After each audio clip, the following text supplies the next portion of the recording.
அருமையானவர்களே, இந்த நாளிலும் அவனுடைய வார்த்தை நான் இடத்திலே கொண்டு வருகிறேன். எஸ்தர் 9 பாருங்க, 20 22 வரைக்கும். மொர்தெகாய் இந்த வர்த்தமானங்களை எழுதி சமீபத்திலும் தூரத்திலும் இருக்கிற அகாஸ்வேரு ராஜாவின் சகல நாடுகளிலும் உள்ள எல்லா யூதருக்கும் நிருபங்களை அனுப்பி வருஷந்தோறும் ஆதார் மாதத்தின் 14ஆம் 15ஆம் தேதிகளை யூதர் தங்கள் பகைஞருக்கு நீங்களாகி இளைப்பாறுதல் அடைந்த நாட்களாகவும் அவர்கள் சஞ்சலம் சந்தோஷமாகவும் அவர்கள் துக்க மகிழ்ச்சியாகவும் மாறின மாதமாகவும் ஆசரித்து அந்நாட்களில் விருந்துண்டு சந்தோஷம் கொண்டாடவும் ஒருவருக்கொருவர் வரிசைகளை அனுப்பவும் எளியவர்களுக்கு தான தர்மம் செய்ய வேண்டும் என்று திட்டம் பண்ணினான். அப்ப இந்த நாளை எஸ்தர் பாருங்க, ராஜாட்ட போய் பேசி அதுக்கப்புறம் ஆமானை தூக்கிலிடுகிறார்கள். அதுக்கப்புறம் யூதருக்கு ஒரு நாளை குறிச்சிருந்தாங்க. அந்த நாளிலேயே பார்த்தீங்கன்னா யூதர்கள் காக்கப்பட்டார்கள், அவர்கள் சத்துருக்கள் அழிக்கப்பட்டார்கள். அந்த நாட்களை என்ன பண்றாரு மொர்தெகாய்? விசேஷித்தப்படுத்துகிறார். என்ன சொல்லி விசேஷப்படுத்துறார் அப்படின்னா, யூதர் தங்கள் பகைஞருக்கு நீங்களாகி இளைப்பாறுதல் அடைந்த நாட்கள். அப்போ இளைப்பாறுதல் அடைந்த நாட்களாய் பார்க்கிறோம். அப்ப நான் சொல்றேன், சிலுவையில இயேசு நமக்காக மரித்தாரே. அப்போ சிலுவையில இயேசு நமக்காக மரித்து நமக்கு ஒரு இளைப்பாறுதலை கொடுத்தாரே.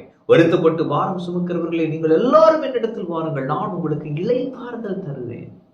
அப்போ ஒவ்வொரு நாளும் நமக்கு இளைப்பாறுதலின் நாட்களாக இருக்கிறது. ஆமாம், ஒவ்வொரு நாளும் நம்ம அந்த இளைப்பாறுதலை அனுபவிக்க முடியும். அந்த தெய்வீக இளைப்பாறுதலை நம்மால் அனுபவிக்க முடியும். அப்ப ஒவ்வொரு நாளும் நமக்கு இளைப்பாறுதல் நாட்கள் தான். அடுத்து என்ன சொல்றாரு பாருங்க, சஞ்சலம் சந்தோஷமாகவும். அப்போ சஞ்சலம் சந்தோஷமாய் மாறும். ஆமாம், சஞ்சலப்படுகிறீர்களா? நான் சொல்லுகிறேன், உங்கள் சஞ்சலம் சந்தோஷமாய் மாறும். எந்த காரியத்தின் நிமித்தமாய் நீங்கள் சஞ்சலப்பட்டு, எந்த காரியத்தின் நிமித்தமாய் நீங்கள் சோர்ந்து மனம் குறுகி அப்படியே அழுது கொண்டு இருக்கிறீர்களோ, நான் சொல்லுகிறேன், உங்கள் சஞ்சலம் சந்தோஷமாய் மாறும். ஆமென். அப்போ மொர்தெகாய் சொல்றாரு, ஃபர்ஸ்ட் இளைப்பாறுதல், அடுத்து சஞ்சலம் சந்தோஷமா மாறுது, அதுக்கப்புறம் துக்கம் மகிழ்ச்சியாகவும் மாறின மாதம். அப்ப இந்த மாதத்தை ஆண்டவர் சொல்றாரு, அப்பா ஒரு துக்கம் மகிழ்ச்சியா மாறும், ஒரு சஞ்சலம் சந்தோஷமாய் மாறும், நீ இளைப்பாறுதலை அனுபவிப்பாய். ஆமென். இனிமே துக்கம் இல்லைங்க, இனிமே சஞ்சலம் இல்லைங்க, கர்த்தர் மாற்றுவார். இது மாற்றங்களின் மாதமாய் இருக்க போகிறது. ஆமென். காரியம் மாறுதலாய் முடிந்தது. ஆமென். அப்போ இதெல்லாம் இப்படி இருக்கிற நாட்களாகவும் இந்த நாள்ல என்ன பண்ணணும் அப்படின்னா, ஒவ்வொரு நாளும் நமக்கு சஞ்சலம் சந்தோஷமாய் மாறுகிற நாட்கள், ஒவ்வொரு நாளும் துக்க மகிழ்ச்சியாய் மாறுகிற நாட்கள், ஒவ்வொரு நாளும் இளைப்பாறுதலை அனுபவிக்கிற நாட்கள். அப்போ ஒவ்வொரு நாளும் நம்ம என்ன செய்யணும் பாருங்க. ஒரு சில விஷயங்களை சொல்றாரு, அதை மட்டும் சொல்றேன் பாருங்களேன். அந்நாட்களில் விருந்துண்டு சந்தோஷம் கொண்டாடணுமா, ஒருவருக்கொருவர் வரிசைகளை அனுப்பணுமா, அப்புறம் எளியவர்களுக்கு தான தர்மம் செய்யணும். அப்படின்னா ஒவ்வொரு நாளும் நம்ம விருந்து உண்டு சந்தோஷம் கொண்டாடணும்.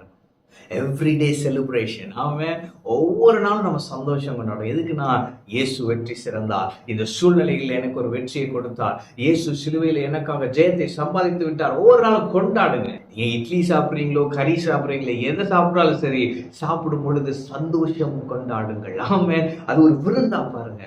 ஆமாம், இயேசு ஜெயிச்சிட்டாருன்னு சாப்பிட்றப்ப சந்தோஷமா சாப்பிடுங்க. ஆமாம். நிறைய பேர் சாப்பிடும்போது போனை பார்த்துட்டே தான் சாப்பிட்றோம் பாருங்க. சந்தோஷம் கொண்டாடுங்க, விருந்துண்டு. அடுத்து என்ன, வரிசைகளை அனுப்பி. அப்படின்னா ஃபுட்டு வரிசைகள்னா கிஃப்ட் இல்லை பாருங்க. அப்போ உணவை கிஃப்டா கொடுக்குற மாதிரி. அப்போ ஒரு சில நாள் எடுத்துட்டு போங்க, ஒரு ஃப்ரெண்டை கூட்டிட்டு போங்க, ஆண்டவர் எனக்கு அற்புதம் செஞ்சிருக்காரு, வாங்க நம்ம போய் சாப்பிடுவோம், நாம போய் ஒரு பார்ட்டி கொண்டாடுவோம். அவன் ஆண்டவர் அற்புதம் செய்ய போறாரு, நான் விசுவாசிக்கிறேன், வாங்க போங்க, ஒரு விசுவாசத்தை காமிங்க. அவன் அடுத்து பார்த்தீங்கன்னா, வேண்டியவர்களுக்கு தர்மம் செய்ய. அப்போ தேவன் உங்களை கொடுக்கிற இடத்துல வைத்திருக்கிறார், தான தர்மம் செய்யும்படியாய் வைத்திருக்கிறார். அநேகருக்கு நாம் உதவி செய்ய வேண்டும்.